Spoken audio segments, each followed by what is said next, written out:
accident. Maria Sue, youngest of our children, third of our adopted daughters from China, went to be with Jesus. And, you know, in the days following that, I didn't know what was, I really just didn't want to breathe much more, and nor did my wife and our family, and was certain that I wasn't going to breathe deeply enough to push out songs probably again, at least for a long time. They would just be squeaks and whispers. But over time, I began to realize that, as I said, you know, the songs I've been singing all these years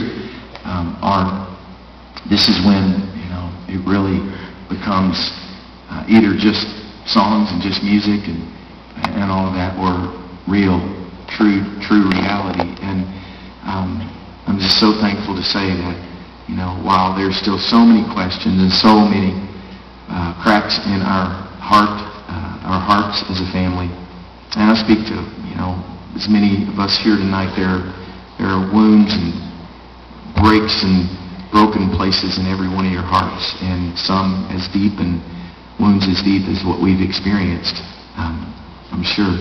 And so I know you would know what I'm talking about, but you know, those moments when you just kind of don't know if you're going to, even if you really want to go on any further, and yet as we kind of have taken steps, the first time I stood back on stage was July 11th, and to do a concert, and there was one song I was pretty sure I wasn't going to be able to sing for a long time, if ever again.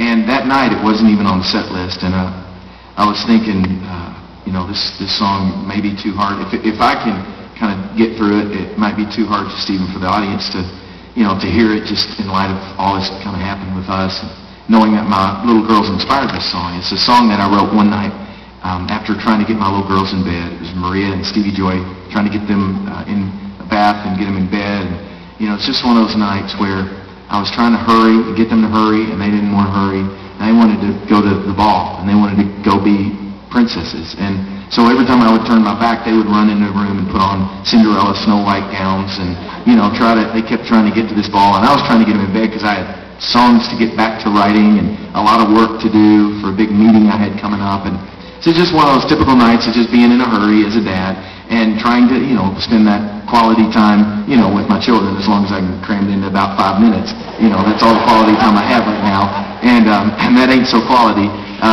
but at least it's there. But it was just kind of frustrating. And by the time I got them finally in bed, you know, it's just they wanted a story and they wanted a drink, and then, you know, we had to pray, and it's like, pray, you know, just stay with the immediate family tonight only, because you're going to, you know, they just do these 20-minute prayers, and, you know, so it was just one of those nights. And by the time I got them in bed and got the door shut, you know, I was just out of patience and frustrated, and I was just like, you know, why does it take so long, and now I got to go get spiritual and write songs, and I'm all frustrated, and, you know, with my little girls, and like they, you know, it was just not good. And I sat with my guitar, and I started to think about my daughter Emily and how quickly she had grown up, because I used to have those tuck-in moments with her, and I used to call her Queen Tuck. That was like my little name, you know, like King Tut, Queen Tuck, because I would tuck her in, and I'd make these songs and these little stories, and that time just literally went so quick. I just blink your eyes, you know, all the cliches are true. You know, you blink your eyes and they're grown up, and Emily, you know, it's like now at that time she's, you know, 20, 21 years old and in college, and I'm just thinking, I know better than this.